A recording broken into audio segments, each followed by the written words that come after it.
It's been a long road of a 10-game homestand, but we're finally here. The last one of the longest stretch at Thomas More Stadium of the season, and the Owls have been enjoying themselves.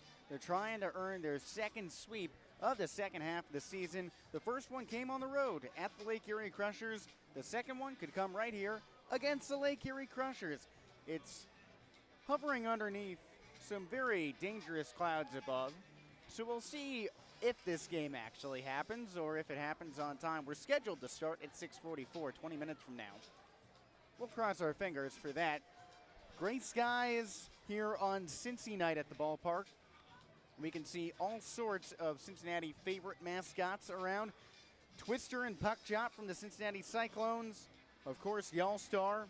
And probably the biggest name here, besides the All-Star, Houday, the Bengals Tiger mascot. And he's in the orange jersey. So it's a lot of fun around the ballpark with some very big faces. Jesse Cook with you. I'm one of your play-by-play broadcasters. I'll be joined by Rory Tettemer soon enough.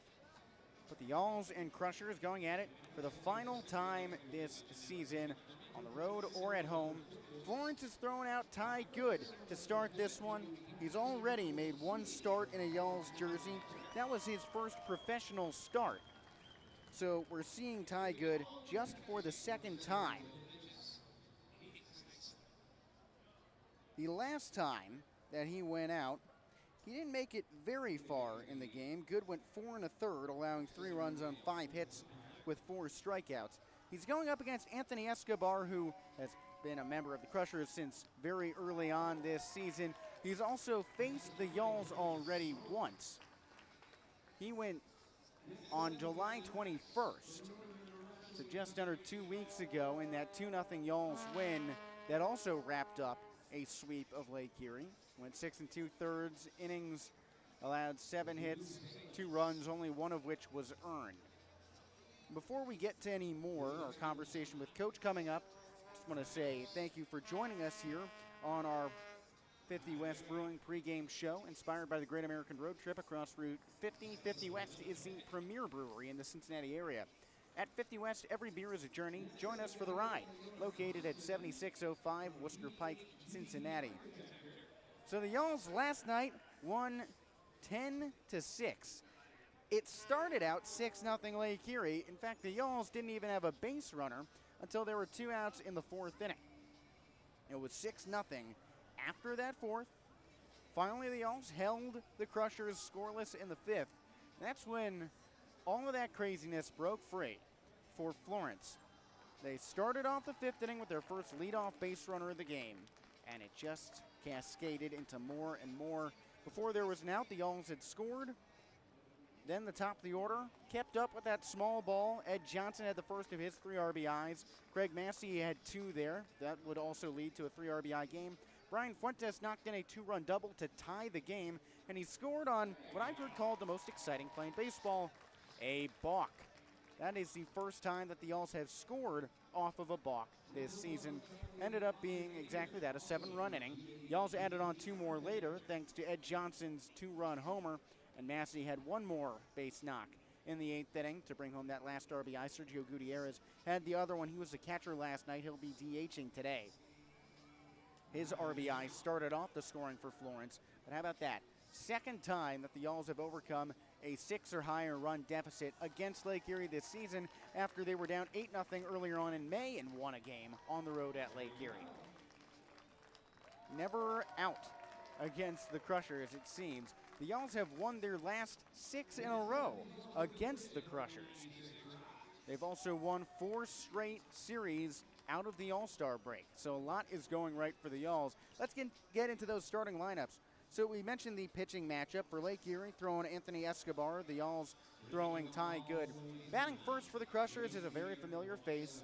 We've seen him twice already as the opponent, Alberti Chavez at second base. But as we've talked about all series, he was the leadoff man. He was the everyday shortstop for the Owls until that first series after the All-Star break. After the Owls swept the Crushers, Florence traded him to Lake Erie. Logan Thomason is batting second and third. Jacob Gunther in right field is batting third. Scout Knott is batting fourth and playing first base. Ron Washington is batting fifth, and in left field, Jared Watkins, the shortstop, is in the sixth spot. Jack Harris has been dealing with some leg tightness. He's a designated hitter and batting seventh. John Tuccillo is behind the dish, as he has been all series, batting eighth. And Sam Franco is in center field, batting ninth. For the Yalls, we're seeing almost everyone that could possibly play. We saw the same lineup in game 1 and 2. Not doing that again today, with plenty of battered players out there. We'll start with who's in. Ed Johnson is playing center field, batting first. Craig Massey, the first baseman, is behind him. Brian Fuentes is at third, and Hank Zeisler is batting fourth in left field. That's where the similarities end. That's the exact same lineup to begin from the last 2 days, but Zaid Richardson bumps up. He's catching and batting fifth. Dalton Davis is in right field. Sergio Gutierrez is the designated hitter, batting seventh. Justin Levy is at short, as he ended last game, and Langston Ginder is at second base. Now, to hear more about those injury woes, let's head to our Meet NKY conversation with Coach. When you're looking for where to stay, what to eat, and how to have fun, Meet NKY is your guide to Florence, Covington, Newport, and Greater Cincinnati. I sat down with Craig Massey earlier today to break down what composed this awkward lineup for the Yalls. Meet NKY, conversation with Coach. Jesse Cook here with hitting coordinator Craig Massey. And it feels like it's a short bench today. What's that like? Well, it's not the first time we've done it this season. Obviously, you'd like to have the full lineup ready to go, but we're a little banged up. But, the guys in there today, they're here for a reason, so we feel good about anybody that gets in there for us. So, yeah, ready to go today. Is there anyone who's trying out a new position, or is everyone kind of cycled through their roles by this point? Davis is still relatively new, so, just getting him some more reps. But for the most part, I feel like everybody's pretty comfortable. We got a team full of utility guys, so, yeah, if guys got to bounce around, then I think they're okay with that. And the guys who are depleted today, so Thomas Jones takes a fastball off the hand last night. TJ Reeves goes sliding into the wall. Stephen Hrustich injured himself running into the wall the other day, and Blazo Saban has been dealing with a thumb injury. Yep. Is there any timetable on those guys? Day to day on all of them, really, at this point. Honestly, we feel pretty fortunate. The first three you mentioned, it could have been so much worse. Really could have been season-ending type of injuries, and luckily enough, it wasn't that. So hopefully they'll be back in there soon.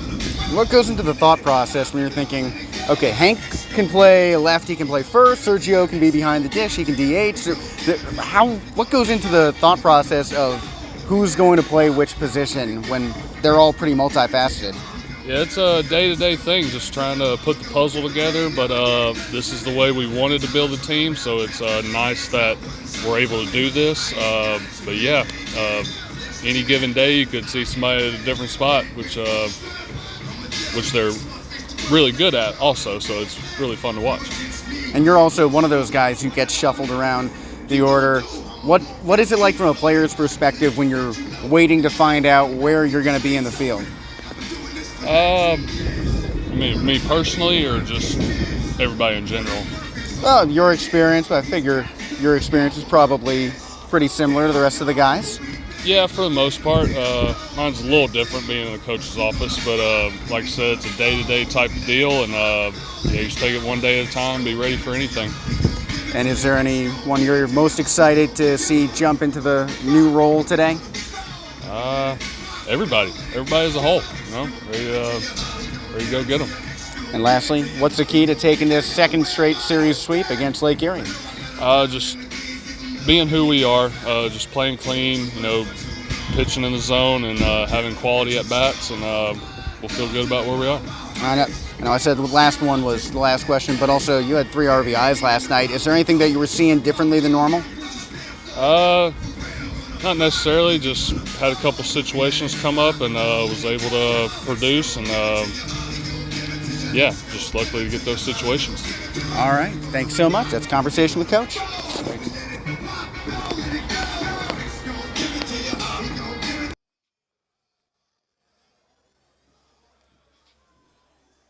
Thanks to Craig Massey for taking the time earlier today. That's our Meet NKY Conversation with Coach. If you listen on YouTube, then you heard the full thing. But if you're watching on Flow Sports, you can go to our YouTube channel later on to hear the full conversation. That's just in our pregame show. So very happy that you could join us. Back to our 50 West Brewing pregame show. Jesse Cook with you next to Rory Tettemer. And Rory, it's the last game of a 10-game homestand.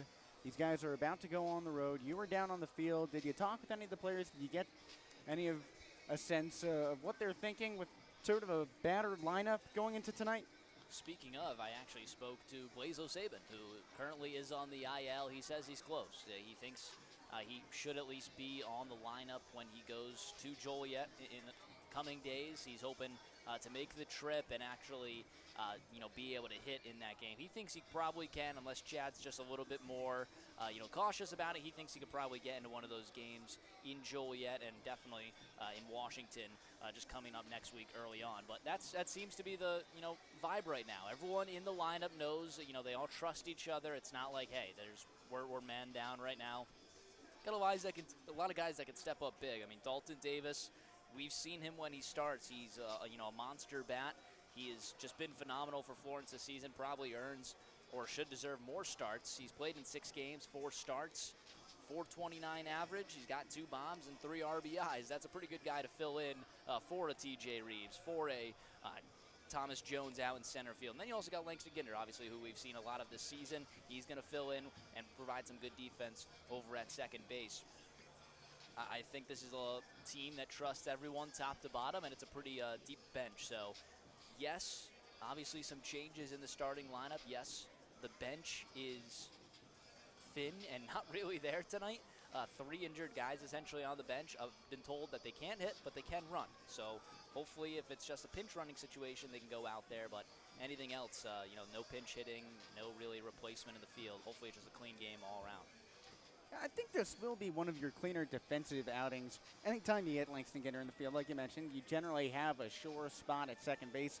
Justin Levy was near perfect when he suited up at shortstop, so that'll be fine. Fuentes has been a rock over at third. Massey at first, nothing new there. Zade Richardson behind the plate is, as always, fairly consistent. But again, I just keep coming back to Dalton Davis in right field. I mean, you touched on it. Massey said that it was new for him. It's something that he's working on. You normally have a Gold Glover out there in TJ Reeves, who knows the corner well. Davis is still learning. I think of him more of an infielder than as an outfielder, but I guess we'll see. Well, at that point, then, you probably could have just put Hank Zeisler over in right field if he is more comfortable. I mean, he's been playing a corner spot. That's what we were told, that he could come in and play a corner spot. If he's not comfortable in right, maybe he's more comfortable in left, and he could have easily just flip-flopped them.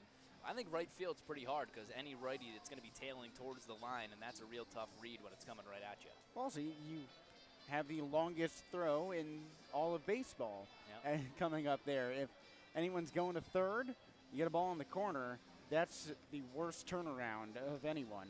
So you really have to be very sure-footed out there.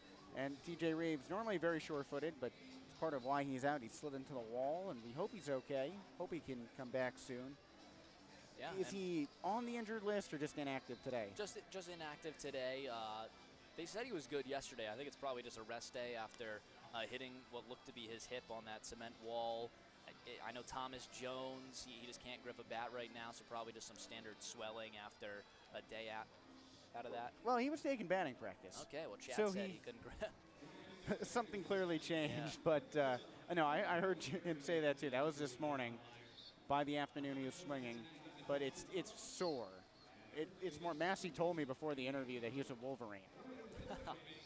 I don't know if that was something that Jones proclaimed himself as, or if that's just a nickname, but I guess he's tough, although I would not expect him to come into the game tonight. Yeah, I would not either. I would not either. Maybe in a pinch running situation for Craig Massey at one point, but still. That was the one place where he said that could be a possibility. Could be the possibility there, but rather slim. You got Ty Good on the mound. He's coming into his second start, 4 1/3 innings pitched, 5 hits, 3 runs, 3 walks, 4 strikeouts. He looked good his first time around. Nothing spectacular, nothing special. Didn't get a loss or anything. What'd you see from him? I saw that he was attacking hitters, which is exactly what you want to see. Rory, I don't mean to alarm you, but there's a tornado in the press box. Oh my gosh. Twister is right Twister. behind us, and he's not coming over to hop on the broadcast, which frankly I think is the safer thing for us because with, 95-mile-per-hour winds generating off him, we might be thrown out of the box. With this But, type of weather, I thought you were serious. Well, that's I thought why the he's Twister was here. coming. The only thing that can stop the rain is a tornado. Good. And I'd rather have him than a natural tornado. Got our camera on. You can see Twister's partner in crime, Puck Chop, and Houday. Houday, I just dapped him up. And Y'all Star. Phenomenal. Yeah, you dapped up Houday, which is that's a childhood dream of mine that you just lived out. I wasn't even expecting it. We shouted him out during the stand-up, and he came over and gave us a roar into the mic and dapped me up. It was pretty phenomenal. That was hype. Let's take a look at the other side. Anthony Escobar. This is a guy who, through the first 6 times against Lake Erie, we didn't match up against. It was Jack Eisenbarger, Darian Ragens 2 times, and Matt Mulhern as well. I was so shocked to see Anthony Escobar with a 6-1 record and a sub-3 ERA. I was like, how have we not matched up against this guy that's been here all season? So he enters 6-2. Florence is one of those losses. It was a 2-0 loss. He went 6 2/3 innings pitched, 7 hits, 2 runs, only 1 of them earned. Picked up 8 strikeouts against the Yalls with just 1 walk. He was very good. Florence just got to him in that 7th inning, and that was enough in a 2-0 ball game.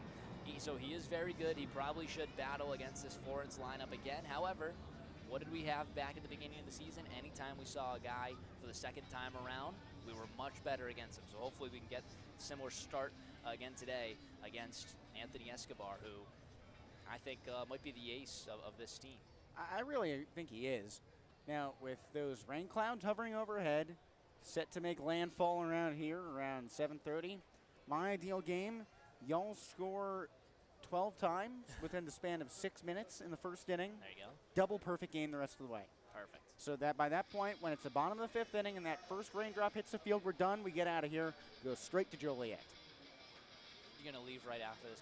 Yep. Just get out of here. Just get out of here. Okay. Don't let them even think about resuming the game once the Yalls are the official winners.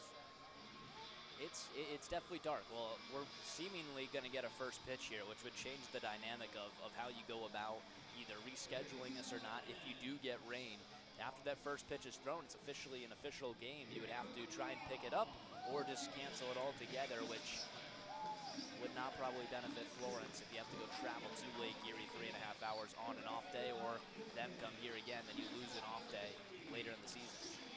Yeah, it's not ideal, and none of the teams are really close enough that you could have some sort of doubleheader where you play Lake Erie in the morning and then go somewhere else. You can't have that summer league action like that. So, I mean, ideally, if that game gets rescheduled, they would come here so the Yalls maintain that home field advantage, but why not just get this one in? Yeah. Tough it out. At least go 5 innings. At least go 5 innings. That would be the good part. We're ready for our national anthem sung by the Florence Methodist Choir. Methodist. Sorry, I had my glasses on, didn't read that correctly. Methodist Choir. Take a listen here on the 50 West Brewing pregame show.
Just a lovely, lovely rendition of our national anthem here at Thomas More Stadium. Cloudy skies above, but we're ready for first pitch. Ty Good out on the mound facing the Lake Erie Crushers. He'll greet Alberti Chavez, Logan Thomason, Jacob Gunther to lead off the top half of the first inning.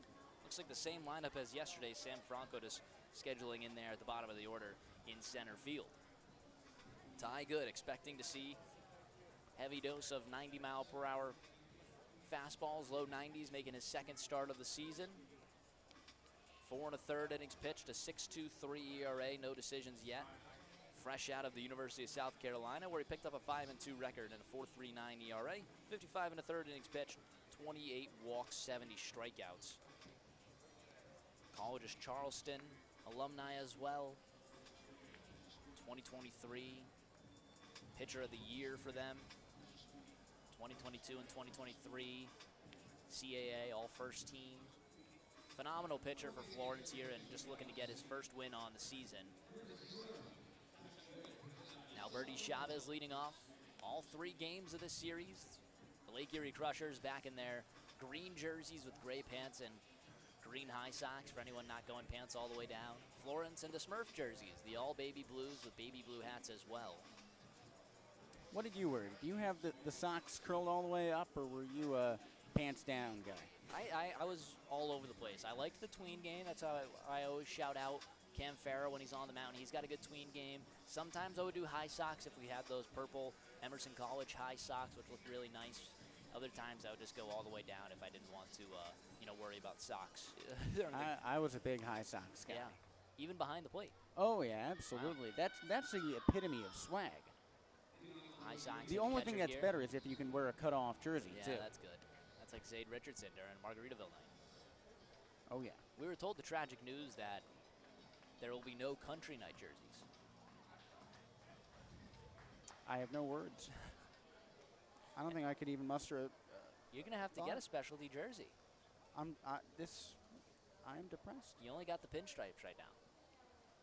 Ty Good working from the third base side of the rubber in the stretch with the bases empty against Alberti Chavez. First pitch misses upstairs here at 6:47 on Thursday afternoon, Thirsty Thursday. 1-0 count to Chavez.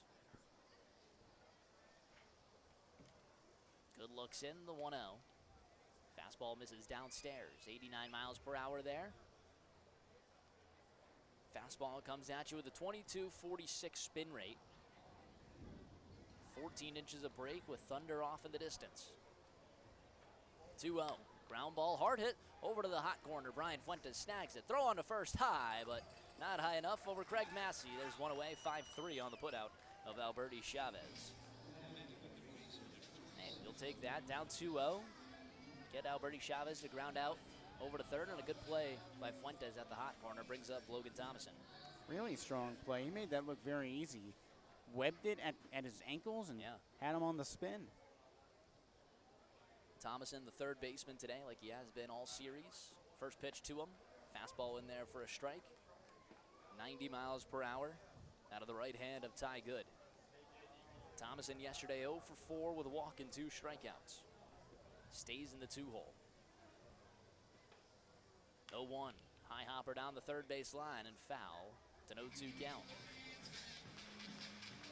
Thirsty Thursday, $1.10-ounce beers, $2.20-ounce beers. I don't know if it gets better than that. It does not. Oh, it only gets better with the beer batter of the game. Then it turns to 50-cent beers. Here comes the 0-1. Check swing. Did he go all the way around? Oof, no call. 1-2. I thought he did. I want to talk about forearm strength. Stay tuned for the Flow Talk number 3 coming out tomorrow. Stay tuned to the end. Ed Johnson and me share a vascular handshake. 1-2 pitch. Misses downstairs, 2-2. I told you, that's the most manly handshake I've ever seen. Pretty unbelievable. I think it's relatively believable, but still very good. 2-2 pitch. Skies it down the left field line. Heads over to the clubhouse. You picked up one of those Cincy hats today. What are your thoughts on it? They look great. They feel great. They are. It is a comfy hat. and it looks really stylish. It's red, white, and blue, but it's mainly white with blue lettering, and then what is it? A red? Is it a red cap? A red like yarn piece Yes. over the lid. That one's skied out towards left field. Zeisler is at the track. He leaps, and it's out of here. Wow, that carried a lot. Looked like a routine fly ball. Logan Thompson takes a 2-2 pitch out of the ballpark, and it's a 1-0 Lake Erie lead. Well, the wind today started off very strong in left field. It's very much died down, but there's still some residual currents out there, and the ball just carried. How about that? That did not look like it was a home run off the bat, or even sound like it. Hank Zeisler was right there. It was a wall scraper just over the glove. So one away and a 1-0 lead for Lake Erie. Brings up Jacob Gunther from the left side. Righty-lefty battle, check swing in there. 0-1 count.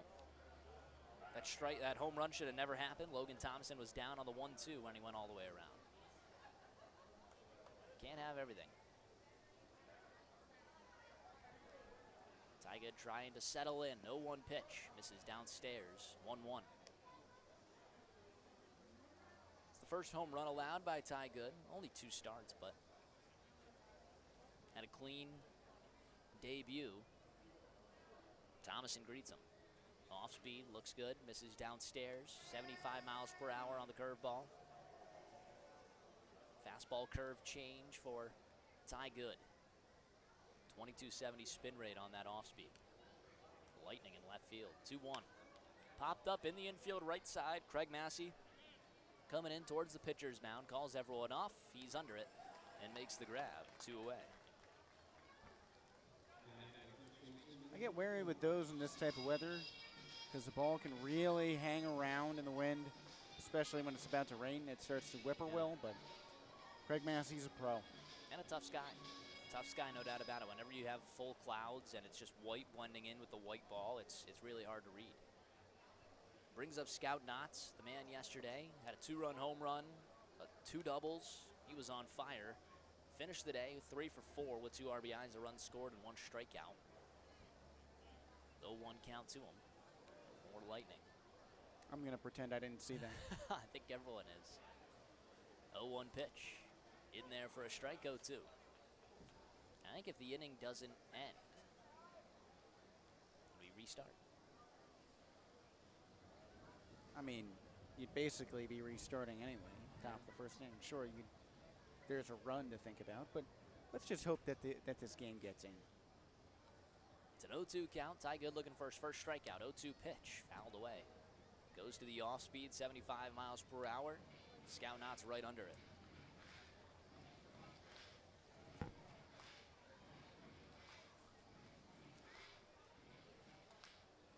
Florence down 1-0 here in the top half of the first inning. A solo shot from Logan Thomason. There's 2 away with the bases empty. An 0-2 count to Scout Knotts. The kick, the 0-2 pitch, swing and a miss. In the dirt, Scout Knotts down on strikes. Ty Good with a relatively quiet inning aside from the home run. Lake Erie on top as we head to the bottom half of the first. Y'all's coming up to the plate here on Y'all's Baseball Network.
Bottom half of the first inning. How about this? Anthony Escobar is not your starting pitcher. Lake Erie switches things up, and they're going to throw the lefty Cal Carver to open this game, thinking that the rain probably will come in. They don't want to lose Escobar's start. How about that?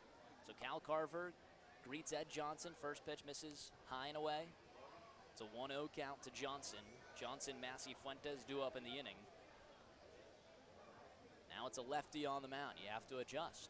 Here comes the 1-0. Misses outside 2-0. I don't know how that's allowed, unless now they just can't use Escobar in this game, but They scratched him. the Y'alls had their lineup all set. Yeah, would have been cool for them to let us know.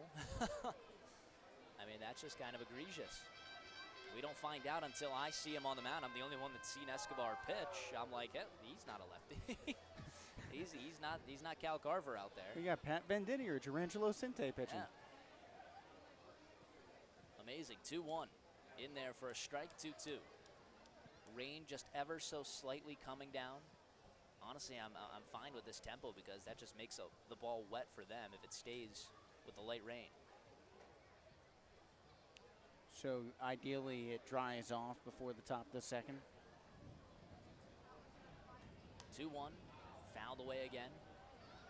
Possibly. Or we score 7 in this inning.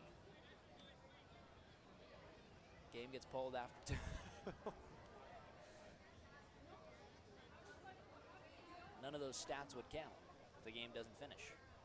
Could take away an Anthony Escobar home run. I'm okay with that. Here's the 2-2. Misses downstairs. Didn't we talk about how a hitter who hit a home run finished with like a certain number at 300, and then the game was one of the games where he hit a home run was pulled after? Yeah. Forget who it was. Here's the payoff pitch. Ground ball, hard hit over to the shortstop. Watkins gets to his legs. Throw on to first is in time. 6-3 on the put out of Johnson. 1 away for Craig Massey. Well, you know the crazy thing that could happen with Danny Jansen. Oh, what is it? Red Sox and Blue Jays had a game suspended. He was the catcher during that game. He gets traded to the Red Sox. Oh, geez, here we go. Wow. And they're pulling everyone off the field. Rain's not even coming down unbelievably hard, I guess. The lightning and thunder finally scares the umpires away.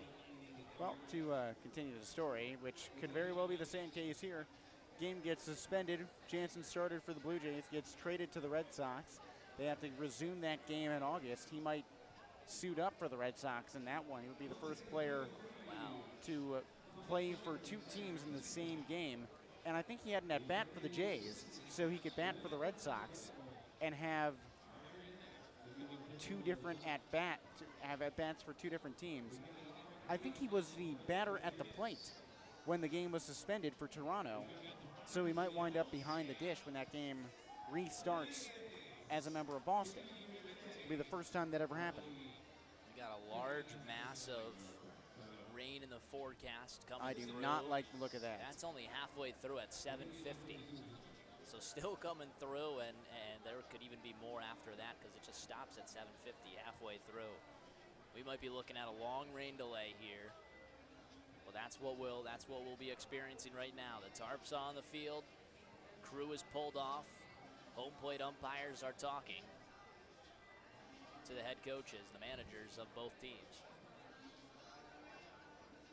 We'll have that action when we resume. Florence down 1-0 in the bottom half of the first inning. There's 1 out, nobody on base. Pretty amazing call there from Lake Erie. They don't waste their pitcher. Ty Good. I don't know if they'll send him back out there. He could be done. Well, we'll see. Y'all still have a road series coming up, so they probably want to conserve their arms. But yeah, it's a weird one. Everyone else is going to the clubhouse except Hank Zeisler, who's taking still swinging. Dave Richardson's just arguing. I love it. Yeah, he's talking with the crew chief, James Ainsworth, with Director of Player Procurement, Dave Heilbrunn, and our social media creative team head, Nick Thurling. It's an odd one. Can't say we didn't see it coming. I think the first minute on air I was talking about how we had gray clouds and some pretty dismal looks in the over the horizon. So. Yeah. Well, stay tuned to the Florence Y'alls Baseball Network. I honestly would stay tuned to our Twitter page. That's Florence_Y'alls. You should have all of our updates there, and we'll chime in when we get updates as well. But stay tuned. This game goes into a rain delay here in the bottom half of the first. You're listening to the Y'alls Baseball Network. Rory Tettemer and Jesse Cook. We'll be right back.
about to do Presto right now, right? And then you know if I'm supposed to be landing the Empire Thunder? Little last minute pitching change threw me for a loop there. On the yak, I had to figure out his pitches really quick so I could input them semi-correctly. There's got to be at least like 3 mistakes because I'm working on velo and from up here I can't see movement.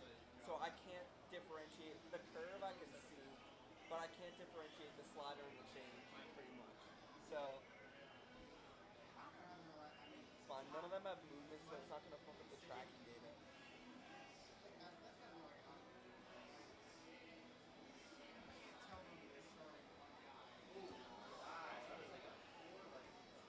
Think we actually play?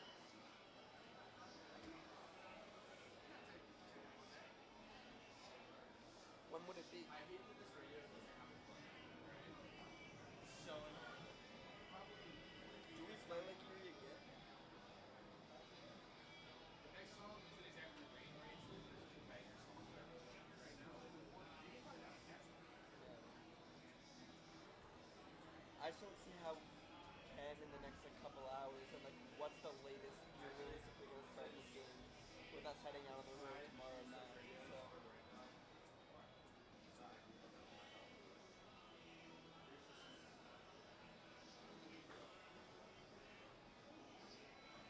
So how many pounds of chili does Cincinnati consume?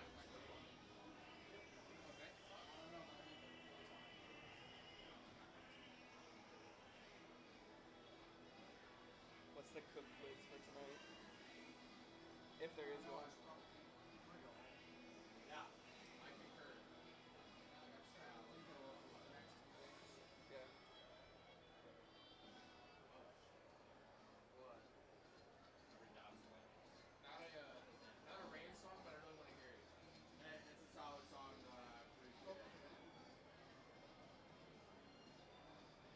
Hey, how about I Made It Through the Rain by Rory?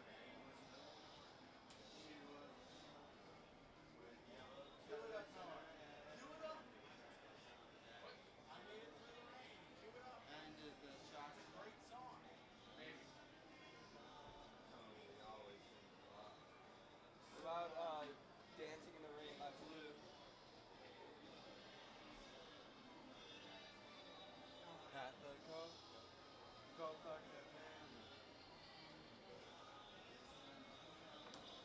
So 7:25 is usually ends.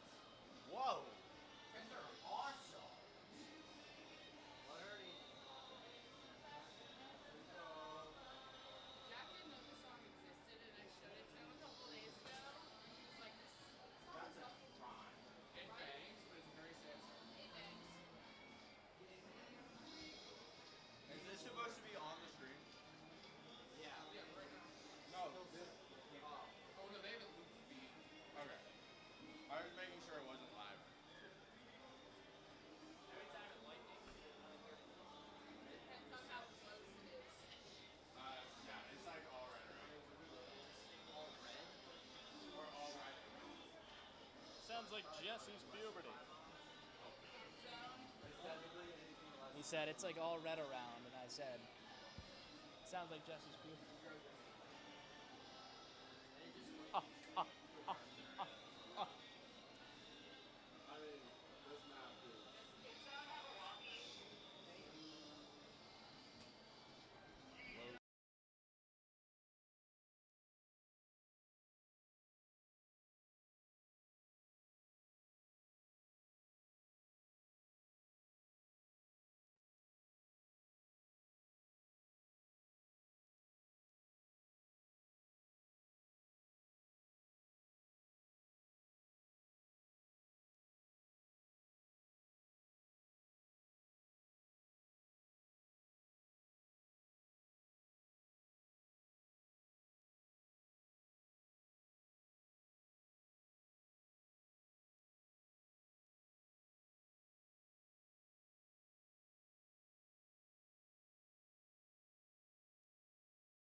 rain has continued here in Florence, Kentucky.